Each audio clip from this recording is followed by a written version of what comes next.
자, 오늘 본문은 4장 1절부터 끝날에 이르러서는 하면서 이 끝날에 대한 예언의 말씀입니다.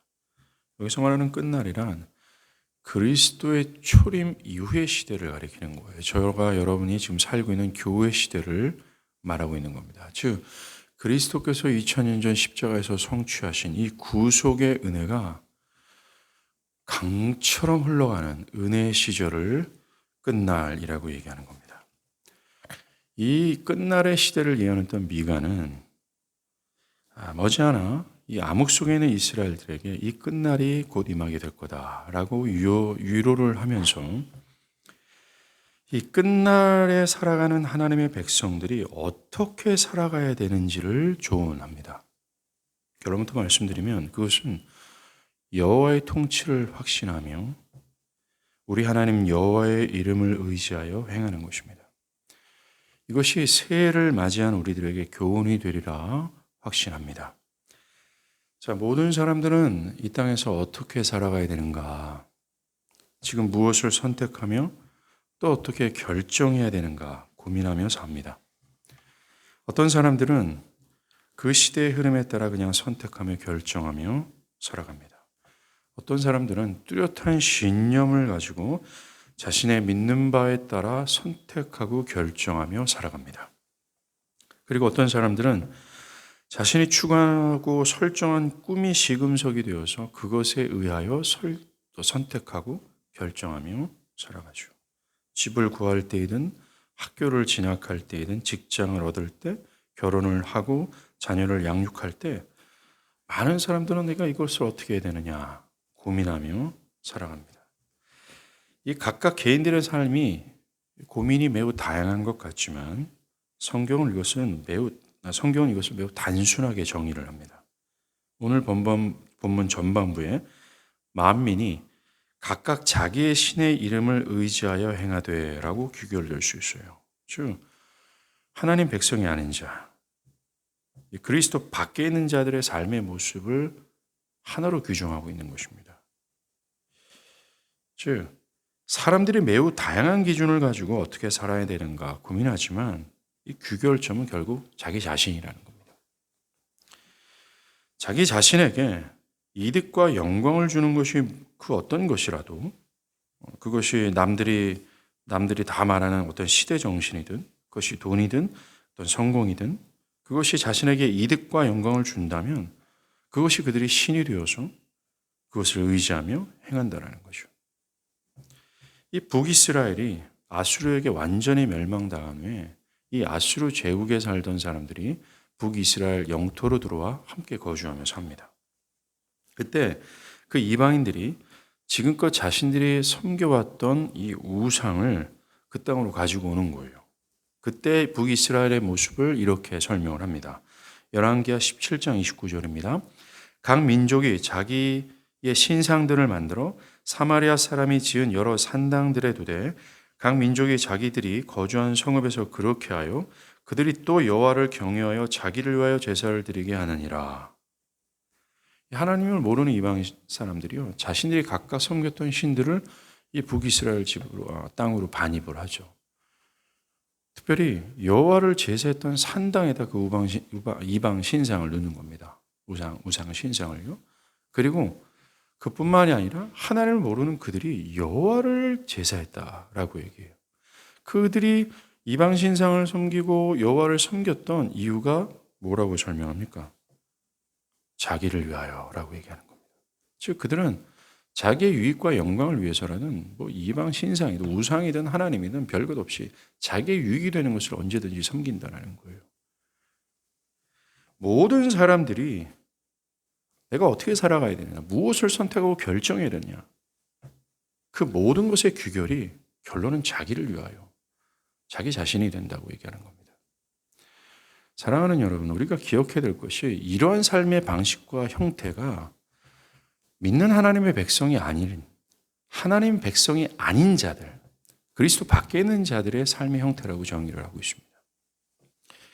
오늘 본문에서 행하다라는 단어가요, 바울이 그리스도 밖에 있는 인간의 모든 보편적인 상태를 설명할 때 사용했던 단어입니다. 에베소서 2장 1절과 3절입니다. 허물과 죄로 죽었던 그때의 너희는 그 가운데서 행하여 이 세상 풍조를 따르고 공중권세 잡은 자를 따랐으니 곧 지금 불순종의 아들들 가운데 역사하는 영이라. 전에는 우리도 그 가운데서 우리의 육체의 욕심을 따라 지내며 육체와 마음에 원하는 것을 하며 다른 이들과 같이 본질상 진노의 자녀였더니.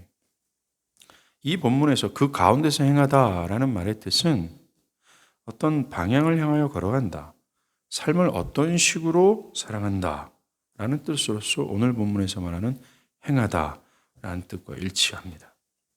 여러분들, 신구약 성경 모두가 그리스도 밖에 있는 자들의 삶의 방식이 그들이 어떻게 살아가야 되는지를 똑같이 말하고 있어요. 뭡니까? 이 세상 풍조를 따라 나의 육체의 욕심을 따라 지내며 육체와 마음에 원하는 것을 따라 살고자 한다는 겁니다. 즉, 내 영광, 내 유익이 되는 것을 신으로 삼고 그것이 돈이든 명예든 권력이든 집 등등이든 나를 위해 살아가는 것뿐이라고 얘기하는 겁니다. 모두가 다 이렇게 하면 나에게 유익이 되고 어떻게 하면 내가 높아지고 어떻게 하면 나를 드러낼 수 있는가의 방향으로만 살아간다고 얘기하는 겁니다. 이것이 만민, 즉 영원한 형벌 앞에 있는 모든 사람들의 삶의 가치 기준이고 삶의 규범이라고 신구약 성경 모두가 동일하게 말해요. 이들에게는 하나님이나 하나님의 뜻은 없습니다. 그것이 중요하지도 않습니다. 심지어 교회 안에 있으나 거듭나지 않는 사람들마저도 그들이 하나님의 뜻을 묻고 신앙하고 기도하는 이유는 뭡니까? 자신에게 더 좋은 곳이 무엇이 있을까 하는 심정으로 묻는 것뿐이에요. 혹시나 하나님께 묻지 않으면 자신에게 가장 좋은 베스트를 얻지 못하면 어떻게 할까라는 생각에서 물을 뿐이라는 겁니다. 자칭 하나님을 안다라는 사람들을 포함해서 거짓된 자들이죠. 하나님을 모르는 사람들은 오직 자기의 유익과 영광을 추구하는 것이 자신의 인생의 의미와 가치를 부여하는 절대선이 된다라고 얘기하는 겁니다. 이것이 성경이 보편적인 인간들이 그들이 어떻게 살아가야 되는가라는 삶의 모습으로 규정하고 있어요. 자, 그렇다면 덧붙이죠. 바울은 거기에 덧붙입니다. 이게 마귀의 자녀의 모습이다라고 얘기를 하는 겁니다. 자, 그렇다면 여기에서 우리는 물어야 돼요. 과연 지난 2020년 한 해의 나의 삶의 모습은 어땠는가? 나의 삶의 절대 기준선은 과연 무엇이었는가? 여러분이 신자라면 우리가 앞서서 말한 만민이라고 하는 허물과 죄로 죽어있는 사람들, 영원한 형벌 앞에 서 있는 사람들과는 구별된 답을 가져야 되는 거예요. 과연 여러분은 현재 자신의 삶의 형편이 세상의 영광이 없는 것으로 인해 열등감과 좌절감에 사로잡혀 있다면 여러분은 그리스도 밖에 있는 사람들과 같은 겁니다. 즉 그들은 자기들의 신을 의지하고 오직 자기만을 위해서 살고 있는 자다라고 말할 수 있습니다. 눈에 보이는 스펙, 집안의 형편, 현재 연봉, 집의 평수 등등으로 인해 마음이 업앤다운이 되고 있다면 분명히 그래요. 무엇이 있고 없는 것의 관계로 열등감에 사로잡히고 실망하고 절망한다면 그것은 철저히 자기를 신으로 삼아 세상을 의지하며 산다 할 수 있어요. 제가 이렇게 말씀드리는 이유는 성공과 물질적인 것이 삶의 가치 기준이며 그것을 위해 살아가는 하나님 밖의 사람들이 그렇게 하기 때문에 그렇습니다. 성공과 물질이라는 그 세상의 신을 의지하며 살아가는 모든 세상 사람들은 자신이 있는 것과 없는 것으로 인해 마음이 업앤다운을 해요. 내 눈앞에 펼쳐질 때 내 눈앞에 있는 삶이 세상 영광이 없으면 그들은 열등감에 사로잡히고 절망으로 살아갑니다. 만약에 여러분들이 2020년 한 해 그러한 삶의 형태를 가졌다면 여러분들은 오늘 본문의 전반부에 있는 사람들이에요. 만민입니다. 즉 각각의 신을 의지하여 행하는 사람들에 속한다는 겁니다. 이거 두려움을 가져야 된다는 거죠. 우리는 달라야 됩니다. 우리가 달라야 되는 이유가 오늘 본문이에요. 이 새 시대의 백성들은 오늘 본문의 말씀처럼 이방 사람들과 달리 오직 우리는 우리 하나님 여호와의 이름을 의지하여 영원히 행하기 때문에 그래요. 여러분들 성경에서 오직 정확하게 이것뿐이야, 이것만이야 라는 단어에 우리는 집중할 필요가 있습니다. 성경에서 하나님의 백성을 규정할 때 오직 하나님의 백성은, 즉 그리스도로 말미암아 새 백성, 새로운 하나님의 백성이 된 사람들은 여호와를 의지하며 행한다라고 말하고 있습니다. 성경은 어느 정도의 관용을 베풀면서 이것을 정의하고 있지 않아요. 그럭저럭 해도 된다 라고 하는 흐리멍텅한 바운더리, 이 경계선을 두고서 이 얘기를 하지 않습니다. 오직이라고 하는 분명한 제한선을 두고 있어요. 오직 하나님의 백성은 여호와의 이름을 의지하며 영원히 행한다라고 얘기합니다. 모든 하나님 백성들에게 요구하는 공통의 방향성과 규범은 세상의 신을 의지하며 살아가는 사람들과 구별을 짓고 있어요. 오직 여호와 하나님의 이름을 의지하여 행한다는 겁니다. 사도 바울은 에베소 5장 15절에서요.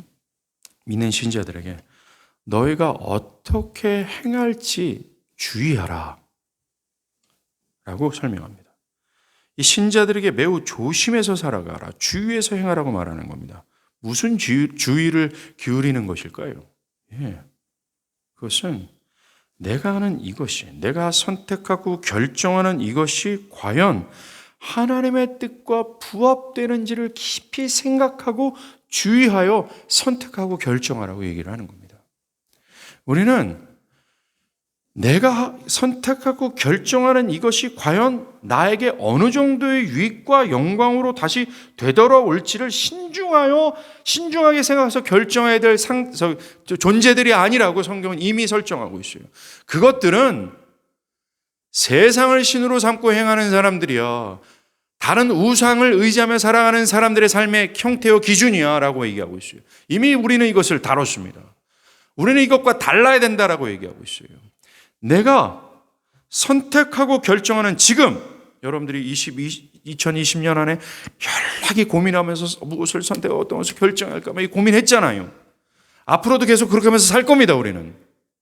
그럴 때 과연 이 선택과 결정이 하나님의 뜻과 부합되는가를 우리는 고민하고 주의하고 내가 비록 손해를 입고 내 삶이 돌아가는 것처럼 보일지라도 그 하나님의 뜻에 부합한 것에 그 뜻을 선택하고 결정하면서 살아가야 되는 거예요. 제발 그렇게 하십시오. 왜냐하면 우리는 그것에 부름을 받았기 때문에 그래요. 정말 하나님의 통치를 믿으며 그를 의지하며 살아가야 되는 겁니다. 예를 들어서 이제 이 사람들이요, 대부분의 사회에 있는 사람들이 돈을 의지하며 살아가잖아요. 돈이 그들의 신이 아닙니까? 왜 그러면 그 돈이 효용 가치가 있단 말입니다. 돈 안에서 힘이 막 나고 힘의 유력을 그들은 믿고 있고, 그래서 그 돈을 신으로 삼으며 의지합니다. 한마디로 그것에 통치를 받는 거예요. 돈이 자신을 보호해주고 돈이 미래의 안전함을 주고 돈이 자신의 삶의 행복을 준다고 믿기 때문에 돈을 신으로 삼고 그것을 의지하며 행하는 겁니다. 돈을 중심으로 살아가단 말입니다. 무엇인지 선택하고 결정할 때 이 선택과 결정이 과연 더 많은 돈을 창출할 수 있을까를 주의 깊게 고민하며 그것을 선택하면서 집중하잖아요. 거기에 생각하고만 여념이 없어요. 거기에 다 함몰되어 있다는 겁니다. 그 사람은 신이 돈이에요. 그런데 신자는 그게 아니라 눈에 보이지 않는 하나님이 자신을 통치한다고 믿는 겁니다. 그 하나님이 최고의 힘이며 그 힘의 위력 앞에는 그 어떤 것도 굴복당할 수밖에 없다라는 확고한 믿음 앞에 그 힘에, 그 하나님이 가장 나에게 효용 가치며 그 하나님이 나를 보호하고 미래의 안전함이 되고 나의 삶에 행복을 준다라고 하는 확고한 믿음 앞에 그 하나님을 의지하며 행하는 거예요. 그 하나님의 통치를 믿고 그 하나님을 의지하며 행할 때 그 행함은 세상의 신을 의지하며 행하는 사람과 구별되는 겁니다. 다른 선택과 다른 결정을 하게 되는 거예요. 지금 고민하고 있는 사안이 뭡니까, 여러분들이? 어떤 것을 고민하고 있어요? 그 고민들 모두 다 대부분이 선택과 결정에 대한 고민인데 그 나를 더 고민하게 하는 이유는 어떤 선택이 더 많은 유익을 창출할 수 있을까? 이 고민에 우리는 매달려 있어요.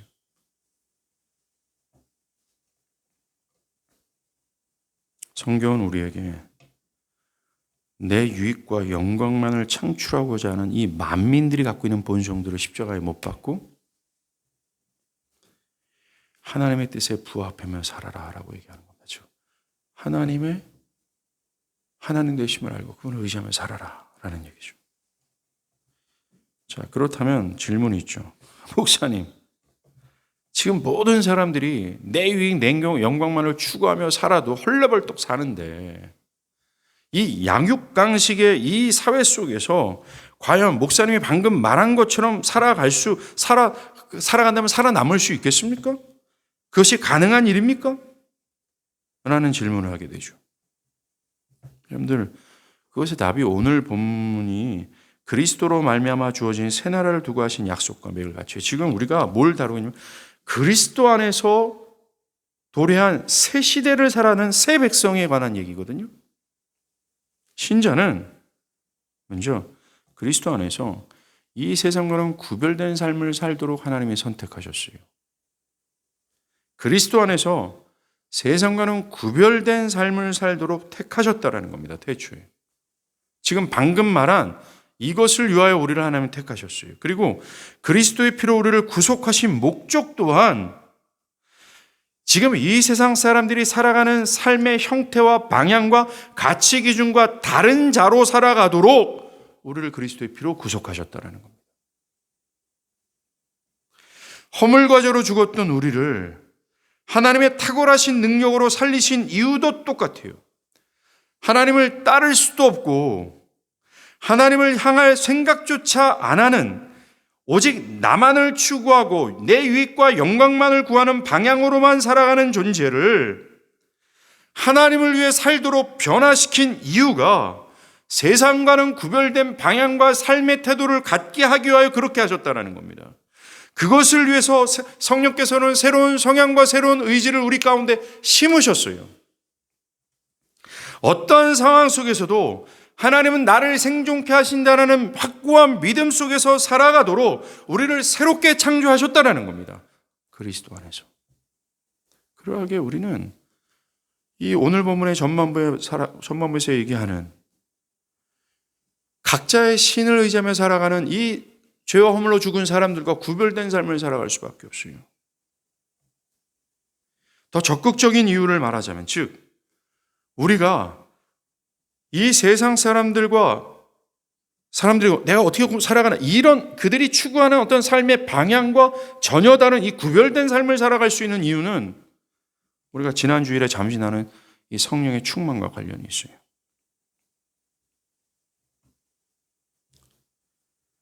존 하나 에드워드는 이렇게 얘기합니다. 성령은 영혼 속에 내주하시면서 생명과 행동의 원리가 되신다.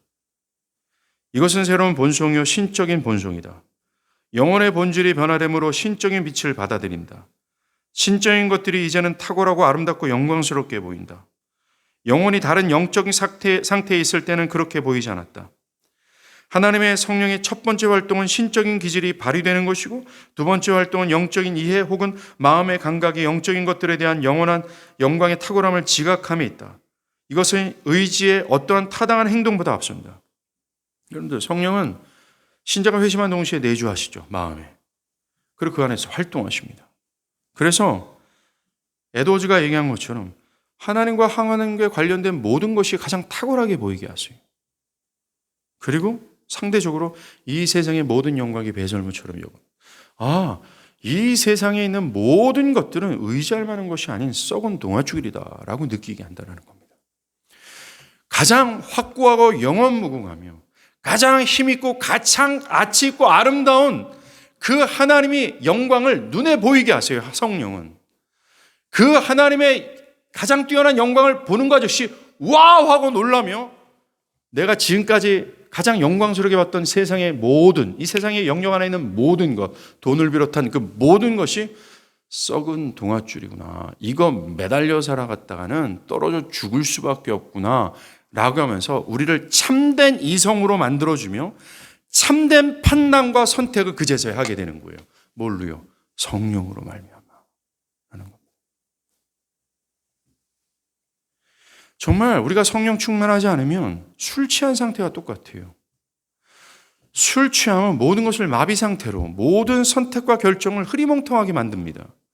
성령 충만은 그 술 취한 상태에서 우리의 정신을 온전하게 해요. 가장 합당한 선택과 결정을 하도록 만듭니다. 뭡니까? 하나님의 뜻과 하나님이에요. 그게 성령 충만이라는 겁니다. 그러하기에 우리가 성령 충만하지 않으면 결코 여호와 하나님을 의지하며 행할 수 없게 돼요. 여호와 하나님을 의지하고 보이지 않는 하나님을 의지하고 살아가는 것, 그 모든 나의 삶의 것을 의탁하고 이 세상 사람과 다른 선택과 결정을 할 수 있게 되는 것은 성령 충만이 필연적인 겁니다. 필수적인 거예요. 없으면 불가능한 겁니다. 그래서 지난주에도 말씀드렸죠. 성령 충만은 이 신자들에게 선택이 아니라 필연적인 은혜가 되어야 돼요. 없어서는 안 됩니다. 악한 세대를 살고 있는 우리가 성령으로 충만해지지 않으면 이 세상과 구별된 사람, 이 세상 사람들과 구별된 삶을 살 수가 없어요. 지금 새 시대에 살아가고 있는 사람들처럼 이 새 시대의 사람들에게 명령한 이 명령의 명령, 여호와를 의지하며 영원히 살아. 이거 못해요. 여호와를 의지하며 살아가는 것은 그냥 이런 겁니다. 아까도 언급한 것처럼 좋은 것 얻으려고 하나님 의지하는 거예요. 우리 생각에는 하나님이 최고 지혜롭다, 최고로 전능하다, 요 지식은 갖고 있거든요. 그러니까 요분을 의지하면 나에게 가장 그분에게 가장 베스트를 얻을 수 있다라는 것, 가장 베스트의 길을 내가 찾을 수 있다라는 요 욕심에서 하나님을 의지하는 거예요. 요게 허물과 죄로 죽어 있는 영원한 형벌 앞에 있는 가짜 신자라고 얘기를 하는 겁니다. 그건 하나님을 의지하는 게 아니라 하나님이 이용하는 거예요. 하나님을 이용물로 삼은 단순히 여러 우상 중에 하나일 뿐이에요. 하나님이. 그 사람들 골로 갑니다. 여러분들 혹시 그렇지 않습니까? 우리가 순전히 나에게 돌아오는 것이 지금보다 더 많은 유익이 아니더라도 나를 택하시고 그리스도의 피로 구속하시고 이 허물과 죄로 죽은 이 강팍한 심령을 변화시켜서 하나님 거룩한 백성으로 부르신 가장 유일한 목적, 세상과 구별된 삶, 이것을 완수하기 위해서는요, 우리 안에 성령 충만이 있어야 돼요. 성령의 도우심이 있어야 되는 겁니다. 술 취함의 상태에서 벗어나 온전한 이성과 정신이 필요한 겁니다. 가장 탁월하고 가장 지혜로운 분을 선택할 수 있는 온전한 이성. 여러분, 술 취하면요, 제대로 된 결정과 선택을 못 해요. 걷다 보면 자꾸 땅이 나한테 팍팍 오는데, 술 취하신 경험이 있는 분들은 이걸 아시잖아요. 저는 초등학교 때 우리 외가댁이 양주장을 했거든요. 막걸리. 어린애한테, 어른들은 아시지만 숙성되기 전 상태는 알코올이 들어가기 때문에 거기다 설탕을 타서 마셨거든요. 그거 마셔가지고 술 취한 적이 있는데 초등학교 2학년 때인가? 걸어가는데 자꾸 땅이 막 이쪽으로 막 오는 거예요. 이렇게 땅이 막 이렇게 엎어지는데 뭔 선택과 결정을 하겠습니까? 여러분들의 삶에서 정말 중요한 선택과 결정을 할 때가 있다면, 그런데 내 영혼의 상태가 정말 아니라면 이 선택과 결정을 뒤로 보류하셔야 돼요. 뒤로 미뤄야 되는 겁니다. 계속 앉으면 계속 미뤄야 돼요. 아무것도 안 해야 되는 겁니다. 왜냐하면 그러할 때 선택과 결정은 여러분들의 삶에 치명적인 오점과 치명적인 독을 가져다 줄 수 있기 때문에 그래요. 정말 성령은 우리 안에 하나님의 뜻을 수용하도록 만드시고 또 그 뜻을 수용할 수 있는 능력과 힘을 부여하세요. 그래서 우리는 계속해서 성령 충만을 간구해야 되는 필요가 있는 겁니다. 이렇게 신자는 하나님의 말씀을 담아낼 수 있고 또 그 말씀에 따라 살아갈 수 있는 메커니즘이 그 내면에 조성된 자들이에요. 성령이 지시하는 것에 따라 세상과는 구별된 삶을 사는 존재들이 신자라는 겁니다. 하나님이 요구하시는 삶을 살아낼 수밖에 없는 존재들을 신자라고 정의하고 있어요. 거듭난 자와 거듭나지 않는 자와 그 내면이 다르고 그 성향과 의지가 달라요.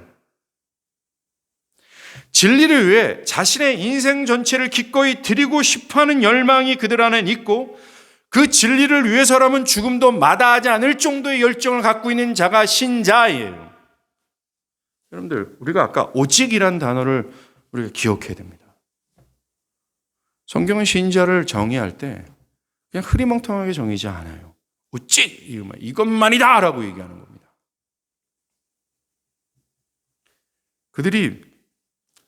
이 신자들이 이렇게 선택함에 결정하는 이유는 다른 사람들보다 뛰어나서가 아니라 그들이 하나님의 은혜를 입었기 때문에 그래요. 하나님의 은혜가 그들의 내면을 장악했기 때문에 그들이 가능하게 된 겁니다. 그래서 오늘 본문에서 오직 우리는 우리 하나님 여호와의 이름을 의지하여 영원히 행하리로다 라는 삶을 가능하게 되는 겁니다. 성경 곳곳에서도 하나님 백성들의 특징이 이거라고 얘기해요. 즉 이 세상 돈, 성공이 아니라 하나님을 의지하며 행하는 것이라고 외칩니다. 스가랴 10장 12절에 내가 그들로 나 여호와를 의지하여 견고하게 하리니 그들이 내 이름으로 행할 것이다.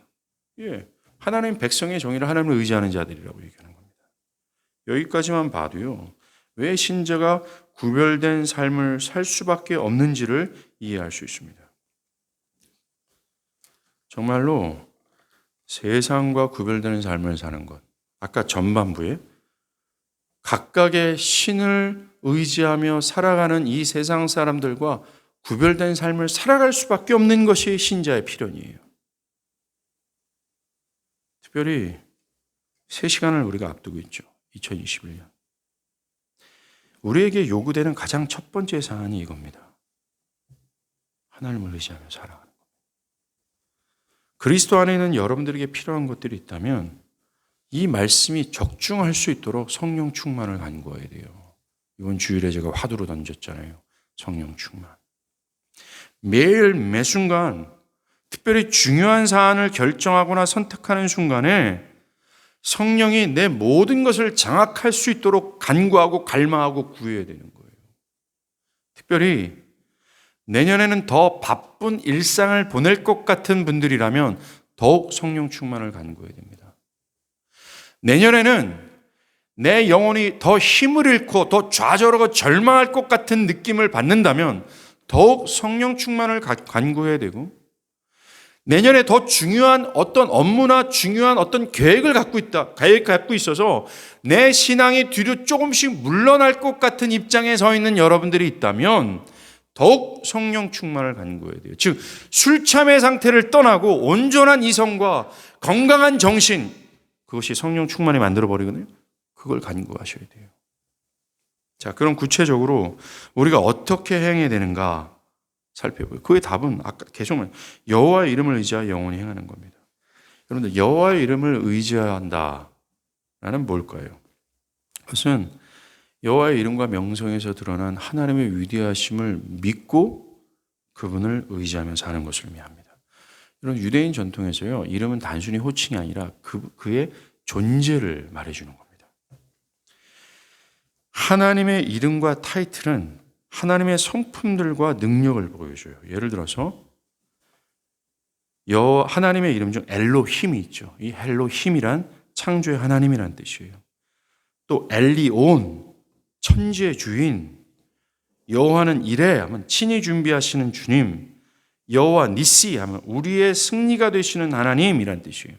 또 여호와 라파 하면 치유가 되시는 하나님, 여호와 샬롬 평화의 주님, 여호와 삼마 여기 가까이 계시는 주님이란 등등이에요. 이렇게 하나님의 이름은 그가 누구신지, 그가 어떠한 분이신지를 알려주는 겁니다.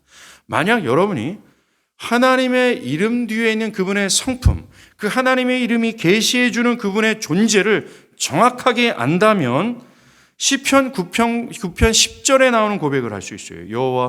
여호와여 주의 이름을 아는 자는 주를 의지하리니 이는 주를 찾는 자들을 버리지 아니하십니다. 그 여호와 이름에서 계시하는 하나님과 하나님의 성품을 우리가 안다면 여호와를 의지할 수밖에 없어요. 와, 하나님이 이렇게 대단해. 우와, 하나님이 정말 영원무궁한 확고함이구나 라는 것을 깨닫게 될 때 하나님을 의지하게 되는 거죠. 그래서 어떤 사람은 병거, 어떤 사람은 말을 의지하지만 그는 여호와를 의지하게 되는 거예요. 세상의 돈과 힘을 의지하는 것이 아니라 하나님의 이름 뒤에 숨어있는 하나님의 온전한 인격을 의지하는 삶을 살아가는 겁니다. 그래서 하나님을 의지하며 살아갈 때 찾아오는 여러 엄습해오는 여러 공격 앞에 우리가 실망할 수도 있고 신망할 수 있는 상태가 될 수도 있고 또 역경 가운데서 절망할 수 있게 될 수 있는 상황이 있겠지만 그렇게 하지 않는다라는 거예요. 그러기 때문에 하나님을 아는 게 필요합니다. 하나님이 어떠한 분인지를 알아야 돼요. 하나님이 어떠한 분인지를 알면 나의 사업을 위하여 하나님을 의지하고 나의 자녀를 위하여 하나님, 내가 어떤 학교에 진학할지 그 사안도 하나님을 의지하고 나의 삶이 어떻게 진행돼야 될지 이 미래의 막막함 속에서도 하나님을 의지할 수 있게 되는 거예요.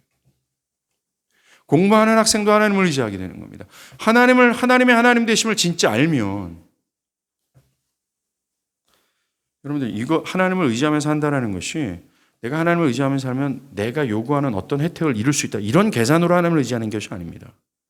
내가 하나님을 의지하고 이것을 선택할 때 내가 추구하는 이익보다 더 많은 것이 나에게 올 거다라는 것이 아니라 우리가 하나님을 의지하며 사는 이유, 하나님을 의지하면서 이것을 선택하고 결정하는 것, 손해가 와도 그렇게 하는 이유는 하나님의 영광 때문에 그래요.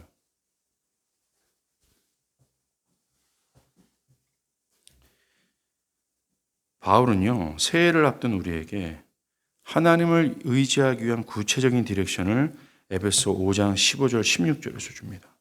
첫 번째는 지혜 있는 자답게 행동해라 라고 얘기하는 겁니다. 여기서 우리가 알 수 있는 하나의 전제가 있습니다. 신자들은 지혜가 있다라는 거예요. 지혜가 뭡니까? 옳고 그름을 분별할 수 있는 것을 지혜라고 얘기하잖아요. 예. 신자들에겐 무엇이 옳고 그른 것인지를 분별할 수 있는 지혜가 있다라는 것을 전제합니다. 그러하기에 하나님을 알고 하나님의 뜻에 복종하는 이 지혜를 가진 신자는 자신이 무엇을 추구하고 무엇을 선택해야 되는지 분명한 자세를 취하고 있어요. 어정쩡하지 않는다라는 겁니다. 우물쭈물하지 않아요. 거짓을 저항하고 진리를 선택하고 따릅니다. 지혜가 없는 미련한 자들은 결코 지혜를 따를 수 없어요. 그들은 계속 고민하다가 거짓을 따릅니다. 항상 어정쩡해요. 항상 갈팡질팡합니다. 뻔히 나오는 하나님의 뜻 앞에 시간이 또 물질의 손해가 나에게 어떤 것이 해가 될까? 항상 고민하면서 하나님의 뜻이 옳을까? 그리고 항상 어정쩡하고 우물쭈물할 뿐이에요. 그러나 신자는 지혜가 있기에 지혜 있는 자같이 행할 수 있습니다. 확고하다라는 겁니다. 성경은 우리에게 하나님의 뜻이 어떤 것인지를 말해줘요. 신자는 내주하시는 성령의 도우심으로 인해 그것을 수용하고 그 뜻에 복종하는 것이 합당하다고 생각하며 그 뜻에 따라갑니다.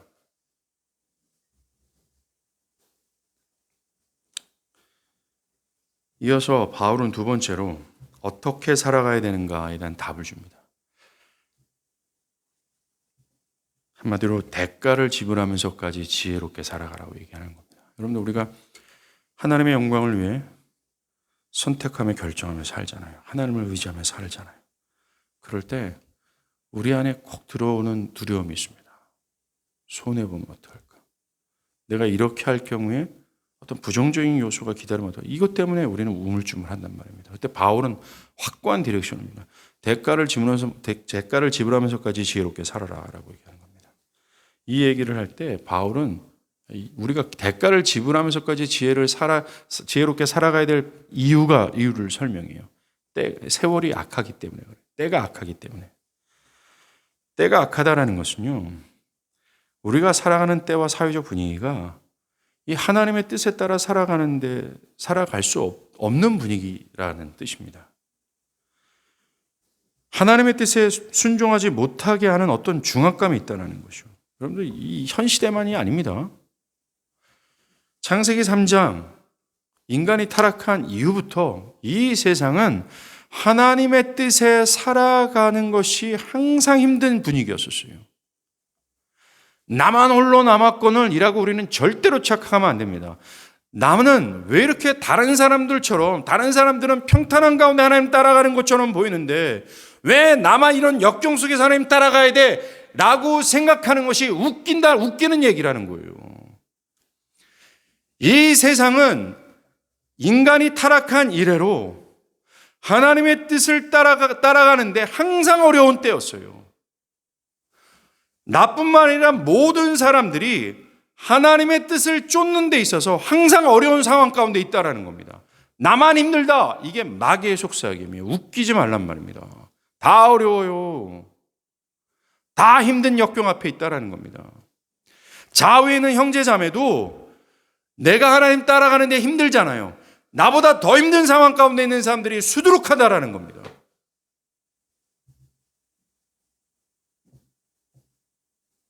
우리는 시험 때문에요. 중요한 이걸 앞두고 있습니다. 뭐 때문에? 다 핑계일 뿐입니다. 모든 역사나 모든 사람들은 하나님의 지혜로 살아가지 못하도록 저항 앞에 있어요. 오늘날에도 말이야. 영원한 것을 추구하면 세상에서 무언가를 잃어버리는 것이 있게 된다는 유업을 받죠. 주님을 따르기 위해서는 정말로 자기를 부인하고 십자가를 져야 됩니다. 예배를 참석하기 위해선 어떤 사람들은 직장을 잃어버릴 수도 있어요. 예수를 믿는 자와 결혼하기 위해서는 스펙 좋은 선자리를 포기해야 됩니다. 정직하게 사업하기 위해서는 더 많은 수익을 올리는 것을 포기할 때가 있어요. 시험을 앞둔 학생은 주일 예배를 드리고자 더 공부할 수 있는 시간을 잃어버릴 수도 있습니다. 이 정도의 공부에 열정이 있는 학생이길 바라요. 더 좋은 환경에서 살 수 있지만 때로는 그것을 주님을 위해 잃어버릴 수도 있어요. 세상의 방법을 취하면 더 큰 것, 더 화려한 것을 잡을 수 있지만 이 지혜에 순종하기 위해서는 잃어버릴 수 있습니다. 직장에서 진급을 잃어버릴 수 있어요. 더 화려하고 더 큰 집을 잃어버릴 수도 있습니다. 세상이 그것을 허락하지 않기 때문에 그렇습니다. 그래서 신자들의 주님의 뜻을 따라가는 것은 결코 쉽지 않습니다. 세상이 지혜롭게 사는 것을 정하기 때문에 그래요. 우리가 앞둔 새해에도 예외가 아닙니다. 2020년 한 해, 올해도 우리가 지나온 세월처럼 순탄치 않아요. 하나님을 따라가는 데 있어서 항상 저항이 있습니다. 여러분들이 각 개인의 인생도 마찬가지게 될 겁니다. 때가 악하기 때문에 그래요. 이런 명제를 딱 한 다음 바울은 얘기합니다. 세월을 아끼라. 이 세월을 아끼라는 말은 시간을 아껴서 부지런히 일해라 라는 뜻이 아닙니다. 아끼라 라는 말은 어떤 대가를 지불하고 구입하라는 얘기입니다. 마치 그리스도께서 죽음의 핏값으로, 즉 죽음이라는 대가를 지불하며 교회라는 신부를 구입한 것처럼 우리도 그렇게 하라는 거예요. 제한된 시간, 기회 속에서 대가를 지불하라는 얘기를 하는 겁니다. 무엇을 지불하는 거예요? 그리스도가 지불한 것과 똑같은 자기 희생이라는 거예요. 희생이라는 대가를 지불해서 지혜의 삶을 구입하라는 얘기입니다. 우리는 여기서 걸려요. 지혜로운 삶을 살기를 바라요. 하나님의 뜻에 매여 하나님의 부합되는 선택과 결정을 하고는 싶어요. 교회를 다닌 사람들은 말로는 이거 다 떠들어댑니다. 지혜롭게 행하기를 바라요. 그러나 대가를 지불하기를 원치 않습니다. 대가를 지불하면서까지 지혜로운 삶을 선택하기를 원치 않아 한다는 거예요. 사업하는 사람들은 대가를 지불해요? 희생을 지불해요? 미쳤습니까? 더 지혜롭게 더 많은 이익을 창출하기를 바라죠. 직장인들은, 학생들은 이게 앞에서 말한 다 자기 이익과 영광을 위하여 각각의 신을 의지하며 살아가는 이 세상 사람들의 삶의 논리예요. 우리는 아니라고 얘기를 하는 겁니다. 2021년에 여러분들이 하나님의 뜻에 부합한 지혜로운 삶을 살기 위해서는 희생을 지불해야 된다고, 대가를 지불해야 된다고 성경은 말하고 있어요. 자, 여기서 한번 영상으로 보시는 우리 지체들에게 한번 물어볼게요. 여러분들 어떻게 할 거예요? 맨날 말씀 듣고 한쪽으로 듣고 좋다 한쪽으로 다 흘려보내지 않습니까? 2021년 안에 여러분들의 요구하는 것은 희생을 지불하는 거예요. 여러분들 어떻게 할 거예요? 새해 벽두가 밝았어요. 이제 어떻게 할 거냔 말입니다. 어떻게 할 거예요?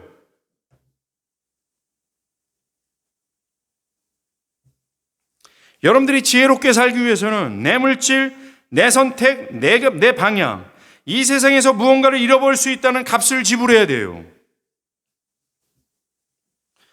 이 성경의 명확한 명제 앞에 여러분들은 어떻게 할 겁니까? 오직이라고 하는 분명한 바운드리 앞에, 분명한 정의 앞에 여러분들 스스로가 이 성경이 말하는 분명한 정의를 흐트러뜨리지 마세요. 흐리멍텅하게 하지 마세요. 오직이라는 성경의 분명한 명제 앞에 대가를 지불하며 지혜롭게 사시기 정말 바랍니다. 새해가 밝아오고 있습니다. 새해 그리스도 안에 있는 우리가 어떻게 살아야 되는가 뚜렷한 하나님의 뜻을 들었어요. 우리가 누구를 의지하겠는가? 사실 신자들은 이 고백을 해요. 이 세상에서 우리가 뭘 의지하겠어? 이 눈에 보이는 모든 세상의 영역 안에 있는 것이 썩은 동아줄처럼 보이는데 무엇을 붙들 수 있겠어? 무엇을 의지할 수 있겠어? 의지할 게 없어. 이렇게 말하는 게 신자예요. 그래서 우리가 찬송가 280장 천부여 의지할 것이 없어서 손들고 옵니다 라고 고백하잖아요. 오늘 예배를 준비하면서 이 찬송가가 마음에 와닿았어요. 그래서 혼자 사무실에서 제 서재에서 막 이거 불러 이 말에 하나 꽂힌 겁니다. 천부여 의지 없어서 손들고 옵니다. 신자는 거듭날 때 자기의 구원을 위해서 의지할 것이 이 세상에는 아무것도 없다라는 사실을 정확하게 알았어요. 그렇게 정확히 안 사람입니다. 내 행위도 의지할 것도 없다. 이 세상의 모든 것이 다 정말 허망한 것이다. 정말 거듭날 때 이것을 명확하게 깨달았습니다. 그래서 의지할 것이 하나도 없고 오직 하나님 아버지만 의지할 때 긍휼이 풍성하시고 전능하시고 없는 것을 있는 것으로 부르실 수 있는 저 하나밖에 없다라는 것을 명확한 명제를 갖고 있는 게 거듭난 신자예요. 그래서 고백하는 거예요. 전부여 의지할 게 없어서 손들고 옵니다. 정말 우리 믿음의 선배들은 이 찬양만 하면 정말 손을 번쩍번쩍 들었어요. 그래서 정말 눈물 줄줄 흘리면서 천부여 의지할 것 없어 손들고 옵니다. 정말 우리가 지금껏 의지했던 것, 이 세상 사람들이 의지하는 모든 세상신을 버리고 바라기는 대가를 지불하면서 하나님의 영광을 위해, 우리가 그렇게 부름을 받았잖아요. 하나님의 영광을 위해 지혜로운 삶을 살길 정말 바라요. 올해의 시간을 좀 하나님께 맡깁시다. 이게 막연하게 그렇게 생각하지 마시고요. 올해의 시간을 하나님께 맡긴다라는 뜻은 지금 오늘 설교 전체가 여기 맥락에 들어가 있는 거예요. 무엇이 하나님의 뜻인가라는 지혜를 묻고 그 하나님의 뜻에 부합한 선택을 하며 우리 삽시다. 비록 세상에 저항이 있다 할지라도 그렇게 좀 합시다. 만약 여러분들이 대가를 지불하면서까지 지혜로운 삶을 선택하며 살아간다면 여러분 그것이 여러분이 하나님의 백성임을 증명이 돼요. 그런 자에게 하나님은 제가 스풀전 목사님의 설교를 빌립니다. 하나님은 그런 하나님의 백성을 축복하신다라고 얘기해요. 그들의 필요한 물질을 공급하시고 그들에게 필요한 건강을 공급하시고 그들에게 함께할 동지들을 허락하시고 그들의 삶에도 하나님의 윤택한 비를 내리실 거라 저는 믿습니다. 우리는 우리가 살면 이러한 복이 있다라고는 이 복에 집중하기 전에 먼저 우리가 거룩한 자가 되기를 사모하길 바라요. 조지 밀러가 기도했어. 그는 기도할 때마다 하나님께 응답을 받았어. 우린 거기에 꽂히죠. 그래서 조지 밀러처럼 그 하나님의 수많은 응답을 받기 위해서 조지 밀러처럼 기도하기를 바라는데 그거 하기 전에 조지 밀러가 얼마나 거룩한 사람이었는지를 집중할 필요가 있는 것처럼 우리가 2021년 안에 나 개인의 부흥과 우리 교회의 영적 부흥 또 우리 삶의 안정과 하나님의 보호하심을 구한다면 그것이 열매 맺기 위한 뿌리 여기 집중해야 돼요. 예. 정말 대가를 지불하면서까지 하나님의 뜻에 부합한 삶, 하나님을 의지하는 삶 살아야 되는 겁니다. 기도하겠습니다.